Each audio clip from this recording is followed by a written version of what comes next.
गुरुर्ब्रह्मा गुरुर्विष्णु गुरुर्देव महेश्वर गुरुरेव परं ब्रह्म तस्मै श्री गुरवे नमः।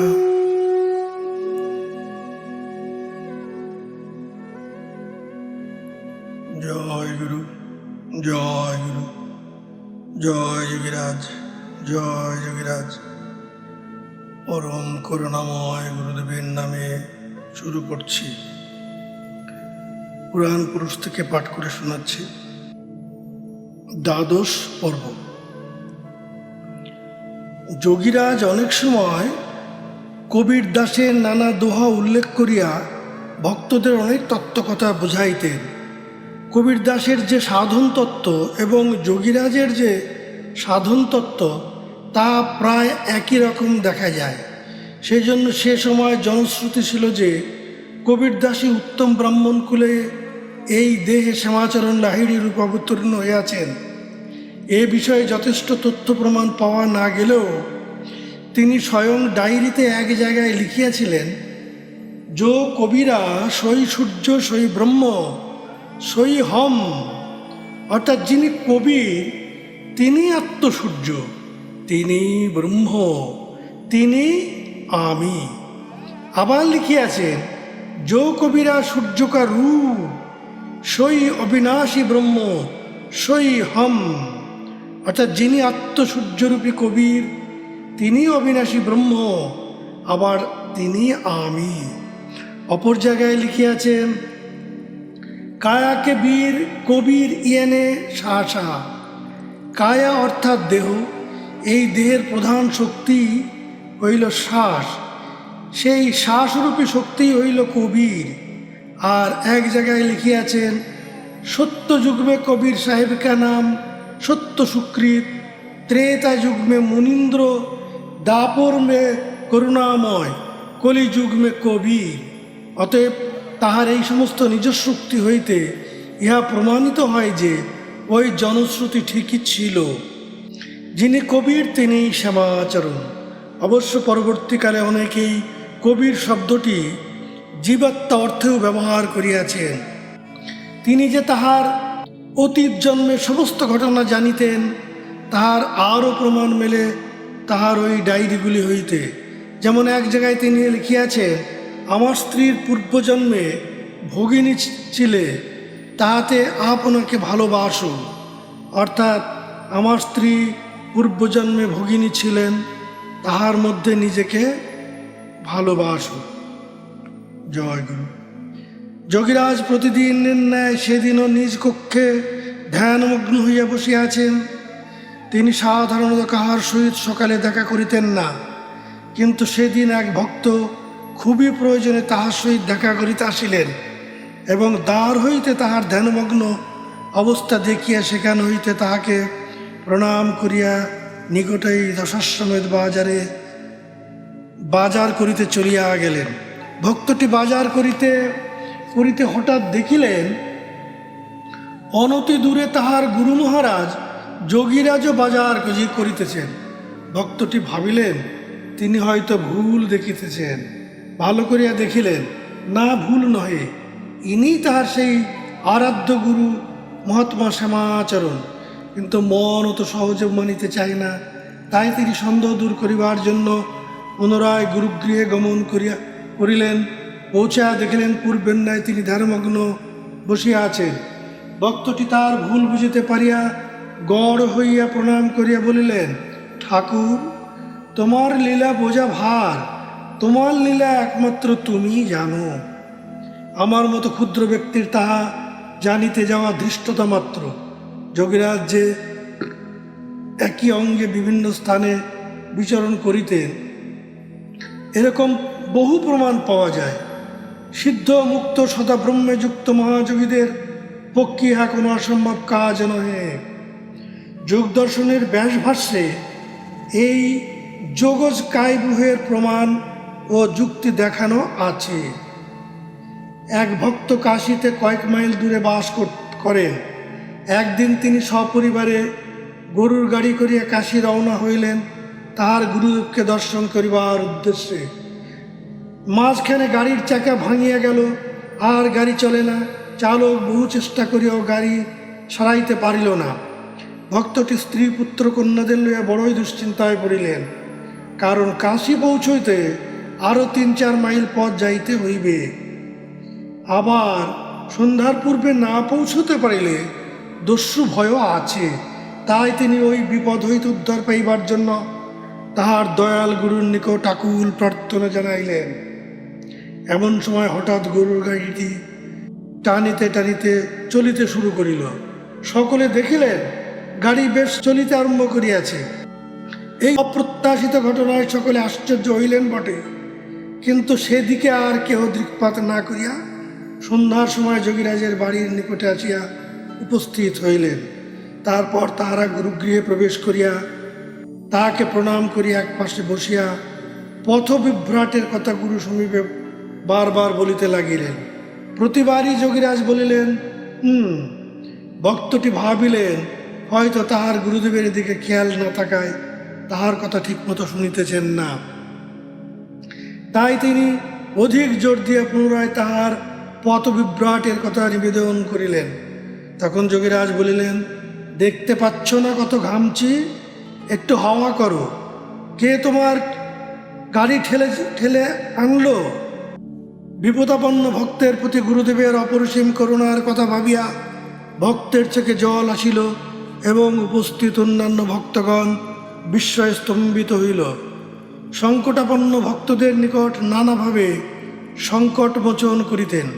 ব্রহ্মজ্ঞানী পতিত পাবন মহাযোগীগণ যে কোনো অসাধ্য সাধন করিতে পারেন, ইহা সত্য। কিন্তু তাহারা সব সময় সেই সব অলৌকিক বিভূতি দেখাইতে চাহেন না।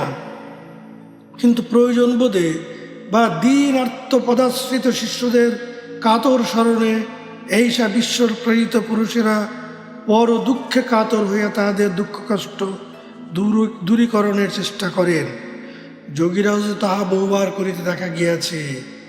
আর একদিনের কথা, প্রকৃতিজয়ী এই মহাপুরুষ সংসার আশ্রমে থাকিয়াও জগৎ সংসার ও দেহবোধ হইতে সর্বদা নির্লিপ্ত থাকিতেন। প্রতিদিনের ন্যায় সেদিনও সকালে তিনি গঙ্গা স্নানান্তে গৃহে ফিরিতেছেন।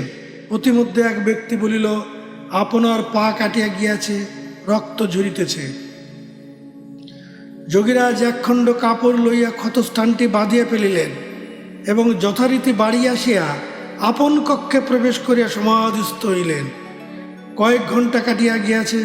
বাড়ির লোকেরা তাহার ঘরের পাশ দিয়া যাতায়াতের সময় লক্ষ্য করিলেন রক্তের একটা ক্ষীণ রেখা নালা দিয়া বাহির হইতেছে। তাহারা দেখিলেন ঘরে মহাযোগী সমাধিস্থ আছেন, সেই ঘর হইতে রক্তধারা আসিতেছে। তাহারা উৎকণ্ঠিত হইয়া ঘরে প্রবেশ করিলেন এবং বহু ডাকাডাকি করিয়া তাহার সমাধি ভঙ্গাইয়া জিজ্ঞাসা করিলেন তাহার শরীরে কোথাও কাটিয়া গিয়াছে কিনা। যোগীরাজের কিছুই মনে নাই, তাই তিনি বলিলেন, কোথাও তো কাটে নাই। কিন্তু বাড়ির লোকেরা তখনও চিন্তিত। তাহারা জিজ্ঞাসা করিলেন, তাহলে রক্ত আসছে কোথা হতে? অকস্মাৎ মহাযোগীর মনে পড়িল।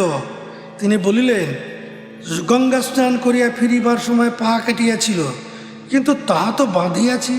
তারপর ক্ষতস্থানে দেখা গেল এক পায়ের আঙুল কাটিয়াছে আর তিনি অপর পায়ের আঙুল বাঁধিয়াছেন এবং ক্ষতস্থান হইতে যথারীতি রক্ত ঝরিতেছে। এমনই তাহার দেহাতীত অবস্থা হইয়াছিল। এ বিষয় তিনি ভক্তদের বলিতেন। প্রাণ কর্ম করিতে করিতে প্রাণবায়ু যখন সর্বদার জন্য মাথায় চড়িয়া বসে, তখন যোগীদের দেহবোধ থাকে না।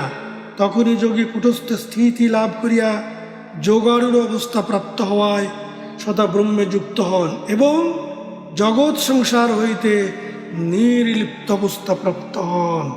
তোমরাও চেষ্টা করলে পারবে। তাই তিনি সকলকে বলিতেন, ক্রিয়ার পরাবস্থায় অর্থাৎ কর্মের অতীত অবস্থায় থেকে সব কাজ করো। যেমন রাজস্থানী মহিলারা মাথায় কলসি নিয়ে হাসি তামাশা করতে করতে যায়, কিন্তু মনটি থাকে কলসিতে, তেমনি কুটস্থে মনটি রেখে সকল কর্ম করো। কিন্তু জেনে রাখো, বিনা অনুশীলনে মহিলারা যেমন মাথায় কলসি নিয়ে ওই প্রকারে যেতে পারে না, তেমনি বিনা সাধনায় কুটস্থে মন রেখে সকল কর্ম করা যায় না। উহা প্রাণ কর্ম সাপেক্ষ। যোগীরাজের বাড়ির অনতি দূরে থাকেন তার এক প্রিয় শিষ্য। শিষ্যের বড় ইচ্ছা গুরুদেবকে স্বীয় বাড়িতে আমন্ত্রণ করিয়া পরিতৃপ্ত সহকারে ভোজন করান। একদিন তাহার সেই ইচ্ছা গুরুদেবকে জানাইলে তিনি রাজি হইলেন। শিষ্যটি সেই মতো বহুবিধ খাদ্যদ্রব্যের সহিত মাছের তরকারি করিয়া ভক্তি সহকারে তাকে প্রচুর পরিমাণে খাইতে দিলেন। যোগীরাজ আনন্দ সহকারে তাহা যা খাইবার খাইলেন এবং অবশিষ্ট পাত হইতে তুলিয়া ফেলিয়া দিলেন। ভক্তটির ইচ্ছা ছিল গুরুদেবের পাতের কিছু প্রসাদ থাকিবে এবং সেই প্রসাদ বাড়ির লোকেরা সকলে পাইবে, সেই জন্য তিনি বেশি বেশি খাদ্য থালায় দিয়াছিলেন। কিন্তু গুরুদেব অবশিষ্ট খাদ্য ফেলিয়া দিয়াছেন দেখিয়া সকলে চুপ করিয়া রহিল। হাত মুখ ধুইবার পর যোগীরাজ হঠাৎই বলিলেন, পাতের প্রসাদ খাইয়া লাভ নাই। দেখো, ভগবান এই বিষয়ে পরিষ্কার করিয়া বলিয়াছেন, প্রসাদে সর্বদুঃখানাং হানিরস্যা উপজায়তে। গীতা 2য় অধ্যায় 65 শ্লোক। প্রকৃত প্রসাদে সর্বদুঃখের নাশ হয়। সেই প্রসাদ কি জানো? সেই প্রসাদ হলো আত্মপ্রসাদ। প্রাণ চঞ্চল বলিয়া এই জীবের যত হানি বা দুঃখ কষ্ট, প্রাণ কর্মের দ্বারা প্রাণের ঊর্ধ্বগতি চঞ্চলতা রহিত হইলে কর্মের অতীত অবস্থারূপ অর্থাৎ কর্মের নিবৃত্তি অবস্থারূপ স্থিরত্ব লাভ হয়, তাহাই আত্মপ্রসাদ। সেই আত্মপ্রসাদ লাভ হইলে তবেই জীবের সকল প্রকার দুঃখ কষ্ট দূরীভূত হইয়া প্রসন্ন ভাব হয়। তোমরা সেই প্রসাদ লাভ করিবার চেষ্টা করো। তিনি কখনো কাহাকেও উচ্ছিষ্ট খাইতে দিতেন না। দিনলিপিতে লিখিয়াছিলেন, गले में मीठा रस ऊपर से नीचे गिरता, नक से लहूगी गले के भीतर से खोखी के साथ, इसी का नाम अमृत। इसी को पीने से अमर होता है। जीवा ऊपरे उठिया तालुरंध्रे प्रवेश करिया प्राण कर्म करिते करिते गल मध्य मिष्ट रस अनुभव करिलाम, যাহা উপর হইতে অর্থাৎ সস্রার হইতে নিচে আসিতেছে, যাহা গলা ও নাকের মধ্য দেশে কাশিবার সময় প্রবেশ করে, ইহারই নাম অমৃত। এই অমৃত পান করিলে অমর হয়। দেবতাগণ সমুদ্র মন্ত্রে এই অমৃত পান করিয়াছিলেন। দেবতাগণ অর্থাৎ ক্রিয়াবানগণ উত্তম ক্রিয়া করিয়া এই অমৃত পান করিয়া অমর পদলাভ করিয়া থাকেন। জয় গুরু, জয় গুরু। সেইখানে তাহার অপর এক শিষ্য উপস্থিত ছিলেন। তাহারও ইচ্ছা হইল গুরুদেবকে নিজ বাসভবনে একদিন মধ্যাহ্নে নিমন্ত্রণ করাইয়া খাওয়াইবেন। গুরুদেব রাজি হওয়ায় শিষ্যটি নানা প্রকার মৎস্য ইত্যাদি রন্ধন করিয়া ভক্তি সহকারে খাইতে দিলেন এবং পার্শ্বে বসিয়া ব্যজন করিতে লাগিলেন। যোগীরাজ মহানন্দে সব খাইতে লাগিলেন। শিষ্যটি গুরুদেবের মনোরঞ্জনের জন্য বারবার বলিতে লাগিলেন, বাবা, ইলিশ মাছের ঝালটা খান, রুই মাছের কালিয়াটা খান ইত্যাদি। 2-4 বার বলিবার পর যোগীরাজ হঠাৎ খাওয়া ত্যাগ করিয়া উঠিয়া বসে পড়িলেন। হয়তো কোনো অপরাধ হয়েছে এই ভাবিয়া শিষ্যটি জিজ্ঞাসা করিলেন, বাবা, সব খাবার যে পড়ে রইল। যোগীরাজ বলিল, আমি কি মাছ খাই? আমাকে মাছ দিলে কেন? শিষ্যটি কৃতাঞ্জলিপুটে সভয়ে বলিলেন, বাবা, আমি যে সেদিন অমুকের বাড়িতে আপনাকে মাছ খেতে দেখেছিলাম, তাই সাহস করে মাছের আয়োজন করেছিলাম। যোগীরাজ অবাক হইয়া বলিলেন, আমি আবার কবে মাছ খেলাম? আমি তো নিরামিষাশী। সব কিছু হইতে এমনিভাবে তিনি সর্বদা নির্লিপ্ত থাকিতেন। শ্রী ভগবান এই অবস্থাকে লক্ষ্য করিয়াই বলিয়াছেন, নৈব কিঞ্চিৎ করমিতি যুক্তমন্যতে তত্ত্ববিদ পশ্যন শৃণ্বন স্পৃশ্যন জিঘৃণ্যসন গচ্ছন স্বপন শশন। গীতা। কলিকাতার রাজবৈদ্য গঙ্গাধর সেনের ছাত্র ছিলেন কবিরাজ পরেশনাথ রায়। পরেশবাবু পরে কাশী আসিয়া কবিরাজি চিকিৎসা শুরু করিয়া প্রভূত যশ ও অর্থ উপার্জন করিতে সক্ষম হয়েছিলেন। তিনি যে কেবল কবিরাজি চিকিৎসাতেই বিখ্যাত ছিলেন তা নহে, তিনি কাব্য, ব্যাকরণ, দর্শনশাস্ত্র প্রভৃতিতেও প্রভূত ব্যুৎপত্তি অর্জন করিয়া যশস্বী হইয়াছিলেন, এবং সেজন্য তাহার যথেষ্ট দম্ভও ছিল। যোগীরাজের শ্যালক রামচন্দ্র সান্যাল মহাশয়ের সহিত তার যথেষ্ট হৃদ্যতা ছিল। সেই সূত্রে যোগীরাজের সহিত পরেশবাবু পরিচয় ঘটে। পরেশবাবু চরকের একটি টীকা রচনা করিয়াছিলেন। একদা যোগীরাজের সমক্ষে সেই টীকার আলোচনা হয়। সেখানে বেশ কয়েকজন শাস্ত্রজ্ঞ পণ্ডিত উপস্থিত ছিলেন। টীকার অংশবিশেষ পাঠের পর তিনি সকলের অভিমত জানিতে ইচ্ছা প্রকাশ করিলে পণ্ডিতগণ উচ্চ প্রশংসা করিতে লাগিলেন। কিন্তু যোগীরাজকে মৌন দেখিয়া পরেশবাবু জিজ্ঞাসা করিলেন, কেমন হয়েছে? আপনি কিছুই বলিলেন না। যোগীরাজ শান্ত কণ্ঠে বলিলেন, সবই ভুল হইয়াছে। বিখ্যাত দাম্ভিক পরেশবাবুর মুখের উপরে এইভাবে প্রতিবাদ করিতে পারেন এমন সাহস কাহারও ছিল না। তাই সকলে হতভম্ব হইয়া মুখ চাওয়াচাওয়ি করিতে লাগিলেন। ক্রুদ্ধ পরেশবাবু নিজেকে কিছুটা সংযত করিয়া লইয়া বলিলেন, আপনি চরক সম্বন্ধে কি জানেন? যোগীরাজ মৃদু মৃদু হাসিতে লাগিলেন আর বলিলেন, যা সঠিক তাহা জানি। সরাহত পরেশবাবু ব্যথিত চিত্তে কয়েকদিন কাটাইয়া শেষে একদিন যোগীরাজ সমীপে আসিয়া বলিলেন, আমার শিক্ষক অধ্যাপক কবিরাজ গঙ্গাধর সেন চরক পড়াইবার সময় বলিয়াছিলেন যে তিনি চরক সম্বন্ধে যা জানেন তাহা পড়াইলেন বটে, তবে ইহার প্রকৃত অর্থ একমাত্র যোগী পুরুষগণই জ্ঞাত আছেন। যদি কোনোদিন তেমন যোগী পুরুষের সাক্ষাৎ লাভ করো, তখনই ইহার নিগুড় অর্থ যা নিতে পারিবে। যোগীরাজ পরে চরকের এক নিগুড় ব্যাখ্যা লিখিয়াছিলেন। ইহার পর পরেশবাবু যোগীরাজের অনুগত শিষ্যে পরিণত হন। পরেশবাবু অনেককেই বলিতেন যে তিনি কেবলমাত্র 3 জনের কাছে মস্তক নত করিয়াছেন। তাহারা হইলেন যথাক্রমে পরমেশ্বর, যাহাকে তিনি জানেন না; দ্বিতীয় তাহার বৈদ্যগুরু গঙ্গাধর সেন; এবং তৃতীয় জন শ্যামাচরণ লাহিড়ী। আর চতুর্থ জনের নিকট তার মাথা কখনো নত হইবে না। এই পরেশবাবু শেষে যোগ সাধনায় এত উন্নতি লাভ করিয়াছিলেন যে প্রায়ই তাহার সমাধি হইত, এবং সেই সমাধি ভঙ্গ করিবার জন্য স্বয়ং যোগীরাজকে তাহার বাড়িতে যাইতে হইত। পরেশবাবু ভাবিলেন, ইহাতে তাহার গুরুর কষ্ট হইতেছে, তাই তিনি যোগীরাজের বাড়ির নিকটে একটি বাড়ি ক্রয় করিয়া সেখানে বাস করিতে লাগিলেন। পরেশবাবু দেহত্যাগের পূর্বে তার স্থাবর সম্পত্তির অধিকাংশ গুরুপুত্র 3 কড়ি লাহিড়ী মহাশয়কে স্বেচ্ছায় উইল করিয়া দিয়া যান। যোগীরাজের এক ভক্ত শিষ্য একদিন যোগীরাজের কাছে তাহার একটি ফটো চাইলেন। যোগীরাজ একটি নিজের ফটো দিয়া বলিলেন, যদি মনে করো এটা ফটো তবে কেবলই ফটো, আর যদি মনে করো রক্ষা কবচ তবে তাহাই। কয়েকদিন পর উক্ত স্ত্রীলোকটি অপর এক ভক্ত শিষ্য সহিত টেবিলের উপর গীতা রাখিয়া পড়িতেছেন।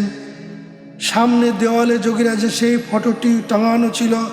এমন সময় প্রচণ্ড বজ্রপাত সহ ঝড় জল শুরু হওয়ায় মহিলা দুইটি ভয়ে কাতর হইয়া ফটোর সামনে করজোড়ে প্রার্থনা করিতে লাগিলেন, ঠাকুর, এই বিপদ হইতে রক্ষা করো। হঠাৎ নিকটে একটি বাজ পড়িল এবং মহিলা দুইটির মনে হইল তাহারা যেন ঝলসিয়া গেল। পরে মহিলা দুইজনেই বলিলেন যে বরফের চাই দিয়া কেহ যেন তাহাদের ঘিরিয়া রাখিয়াছিলেন। এইভাবে তিনি শরণাপন্ন ভক্তদের সর্বদা রক্ষা করিতেন। যোগীরাজের আর এক প্রিয় শিষ্য পঞ্চানন ভট্টাচার্য মহাশয় কাশী আসে যোগীরাজের বাড়িতে অবস্থান করিতেছেন। তিনি তখন যোগক্রিয়ায় খুবই উন্নতি অবস্থা লাভ করিয়া মানুষ চিনিবার মতো ক্ষমতা অর্জন করিয়াছিলেন। তিনি একদিন সকালে গঙ্গা স্নান করিয়া গুরুগৃহে ফিরিতেছেন। রাস্তায় যাইতে যাইতে তিনি দেখিলেন তার কিছুটা অগ্রে একজন লোক যাইতেছেন, যিনি বেশ উচ্চ পর্যায়ে সাধক হইবেন। তাই তাহার সহিত আলাপ করিবার ইচ্ছা হওয়ায় ভট্টাচার্য মহাশয় অধিক জোরে হাঁটিতে লাগিলেন। কিন্তু উক্ত ব্যক্তিটিও পিছন ফিরিয়া তাহার দিকে না তাকাইয়া অনুরূপ জোরে হাঁটিতে লাগিলেন। ভট্টাচার্য মহাশয় তাকে ধরিবার জন্য দৌড় শুরু করিবা মাত্র সেই ব্যক্তিটি অদৃশ্য হইলেন। ইহাতে ভট্টাচার্য মহাশয়ের মনে বড়ই অনুতাপ হইল। তিনি ভাবিলেন, তাহার গুরু বর্তমান থাকা সত্ত্বেও তিনি অপর মহত্তার পিছনে ধাবিত হওয়ায় বেবিচার দোষে দোষী হইয়াছেন। মনে মনে এইরূপ বিলাপ করিতে করিতে যোগীরাজের নিকট পৌঁছাইবা মাত্র যোগীরাজ হাস্য করিয়া জিজ্ঞাসা করিলেন, কি ধরিতে পারিলেন না? অনুতপ্ত ভট্টাচার্য মহাশয় ইহাতে আরও লজ্জিত হইয়া তাহার চরণ প্রান্তে পড়িয়া কাঁদিতে লাগিলেন। যোগীরাজ বলিলেন, কাঁদিবেন না, তিনি আপনারই এক গুরু ভাই। আপনি যদি তাহাকে দেখিতে চান তাহলে বলুন, আমি স্মরণ করিলেই তিনি আসিবেন। ভট্টাচার্য মহাশয় শান্ত হইয়া বলিলেন, আমি আর দেখিতে চাই না। যোগীরাজ মৃদু হাস্য করিয়া বলিলেন, তিনি আপনারই এক মুসলমান গুরু ভাই, কাহারও সহিত দেখা করিতে চাহেন না। পাছে হিন্দুদের মধ্যে কোনো অসন্তোষ হয়? এক বৃদ্ধ ব্রাহ্মণ কর্মক্ষেত্র হইতে অবসর লইয়া কাশীতে বাস করিতেন এবং অধিকাংশ সময় পূজা পাঠ লইয়া থাকিতেন। প্রতিদিনের ন্যায় সেদিনও তিনি গঙ্গা স্নান করিয়া যোগীরাজ সমীপে আসিয়া করজোরে যোগ দীক্ষা প্রার্থনা করিলেন। যোগীরাজ বলিলেন, এখন আপনি যাহা করিতেছেন তাহাই করুন, সময় হইলে পাইবেন। বৃদ্ধ ব্রাহ্মণ বিফল মনোরথ হইয়া চলিয়া গেলেন। ইহার কয়েকদিন পর এক বৃদ্ধ আসিয়া যোগীরাজকে প্রণাম করিয়া নিবেদন করিলেন যে তিনি ক্রিয়াযোগ দীক্ষা প্রার্থী। যোগীরাজ বলিলেন, কাল সকালে স্নান করিয়া আসিবেন। উভয় দিনে উপস্থিত ছিলেন এমন এক ভক্ত। মহিলাটি চলিয়া গেলে যোগীরাজকে জিজ্ঞাসা করিলেন, পূর্বের ওই বৃদ্ধ ব্রাহ্মণকে খুব ধার্মিক বলিয়া জানি, কিন্তু তিনি দীক্ষা পাইলেন না, অথচ ওই মহিলাটি দীক্ষা পাইবেন, ইহার কারণ কি? যোগীরাজ প্রশান্ত কণ্ঠে বলিলেন, ওই ব্রাহ্মণের ইহজন্মে সবেমাত্র ধর্মভাব হইয়াছে, সেই জন্য উহার এখনও বাহ্যিক পূজাপাঠ লইয়া থাকাই ভালো। কিন্তু মহিলাটি পূর্বজন্মে যোগক্রিয়া পাইয়াও অবহেলা করিয়াছিলেন। এই জন্মে পূর্ব কর্মফল শেষ করিয়া আমার নিকট উপস্থিত হইয়াছে, সেই জন্য তাহাকে যোগ দীক্ষা দেওয়া প্রয়োজন। যোগীরাজের এক ভক্ত হরিনারায়ণ মুখোপাধ্যায় কাশীতে ডাক ও তার বিভাগে চাকুরি করিতেন। তার এক অন্তরঙ্গ বন্ধু ও সহকর্মী কালীবাবু ঘরে সুন্দর স্ত্রী থাকা সত্ত্বেও কুপথগামী ছিলেন। সেজন্য হরিনারায়ণ বাবুর বড়ই দুঃখ হইল এবং তিনি বন্ধুকে কুপথ হইতে ফিরাইবার জন্যে বউ বুঝাইলেন, কিন্তু কোনো ফল হইল না। তখন তিনি ভাবিলেন, বন্ধুকে যদি কোনো প্রকারে তাহার গুরুদেবের নিকট লইয়া যাইতে পারেন, তাহা হইলে সে আর কুপথ হয়ে যাইতে পারিবে না। তাই একদিন তিনি বন্ধুকে বলিলেন, চলো যোগীরাজের সহিত সাক্ষাৎ করিয়া আসি। বন্ধুটি কিছুতেই রাজি হইলেন না, বরং যোগীরাজ সম্বন্ধে নানান বিরূপ কথা বলিতে লাগিলেন। হরিনারায়ণবাবু তার বন্ধুর বড়ই হিতৈষী ছিলেন। তার বিশ্বাস কোনো প্রকারে বন্ধুকে একবার তাহার গুরুর নিকটে হাজির করিতে পারিলে আর সে ভুল পথে যাইতে পারিবে না। তাই তাহার গুরু সম্বন্ধে নানান বিরূপ কথা শোনা সত্ত্বেও তিনি বিফল মনোরথ না হইয়া চেষ্টা করিতে লাগিলেন। এইভাবে কিছুদিন চেষ্টা চালানোর পর বন্ধুটি একদিন রাজি হইলেন এবং সন্ধ্যার সময় উভয়ে গেলেন যোগীরাজের নিকট। জয় গুরু। যোগীরাজ তখন বহু ভক্ত পরিবৃত হইয়া উপদেশ প্রদান করিতেছেন। উভয় বন্ধু আসিয়া প্রণাম করিয়া এক পার্শ্বে বসিয়া উপদেশ শুনিতে লাগিলেন। নানান জ্ঞানগর্ভ উপদেশ শ্রবণ করিয়া বন্ধুটির বেশ ভালো লাগিল এবং সেদিনের মতো চলিয়া গেলেন। পরদিন কালীবাবু নিজেই তাহার বন্ধুকে বলিলেন, চলো আজও যোগীরাজকে দর্শন করে আসি। হরিনারায়ণ বাবু আনন্দিত হইয়া বন্ধুকে লইয়া পুনরায় তাহার গুরুর নিকট গমন করিলেন। এইভাবে কয়েকদিন বন্ধুকে লইয়া সেখানে যাইতে লাগিলেন। ইহার পর হইতে কালীবাবু আর কুপথে না গিয়া সৎ জীবন যাপন করিতে আরম্ভ করিলে এবং কিছুদিন পর যোগীরাজের নিকট হইতে দীক্ষাপ্রাপ্ত হইয়া সাধন পথে প্রবেশ করিলেন। জয় গুরু। এইভাবে দেখা যায় কত বিপদগামী ব্যক্তি তার সান্নিধ্যে আসিবা মাত্র তাহাদের মনের গতি বদল হইত, তাহারা সৎ জীবনযাপন করিতে বাধ্য হইতেন।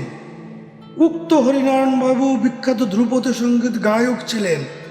যোগীরাজের লীলা সম্বরণের বহু বৎসর পর 1937 খ্রিস্টাব্দে তাঁর বাড়িতে যে ঘরে তিনি থাকিতেন সেইখানে তাহার এক মর্মর মূর্তি প্রতিষ্ঠা করা হয়। বর্তমানে যোগীরাজের এই মর্মর মূর্তি এবং তাহার জ্যেষ্ঠ পুত্র 3 লাহিড়ী মহাশয়ের মর্মর মূর্তি সত্যলোকে D22/3 64 ঘাট বারাণসীতে স্থাপিত আছে। জয় গুরু। যোগীরাজ পৌত্র সত্যচরণ লাহিড়ী মহাশয় সেই উপলক্ষে হরিনারায়ণ বাবুকে নিমন্ত্রণ করিয়া অনুরোধ করিয়াছিলেন সঙ্গীত পরিবেশন করিতে, কিন্তু হরিনারায়ণ বাবু নাক কান বলিয়া জিহ্বা কাটিয়া বলিয়াছিলেন, এখানে গান গাইতে বলো না, এখানে ফুক্কুড়ি করা উচিত নহে। কারণ জিজ্ঞাসা করায় হরিনারায়ণ বাবু বলিয়াছিলেন, একদিন আমার গানের গুরু ও যোগীরাজের শিষ্য শ্রীরামপুরের রামদাস গোস্বামী মহাশয় আমরা উভয়ে যোগীরাজকে প্রণাম করিতে আসিয়াছিলাম। তখন তিনি আমাদের সহিত গানের সুর, তাল, লয় সম্বন্ধে উৎসুক হইয়া আলোচনা করিতে লাগিলেন।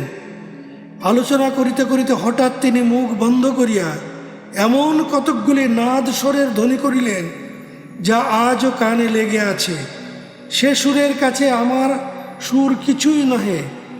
কোন সুর, কোন ধ্বনি, কোন স্থানীয় প্রযত্ন হইতে উৎপন্ন তাহা সেদিন তিনি দেখাইয়া দিয়াছিলেন। সেজন্য এখন তাহার সামনে গান গাইবার সাহস করি না। জয় গুরু, জয় গুরু, জয় যোগীরাজ, জয় যোগীরাজ।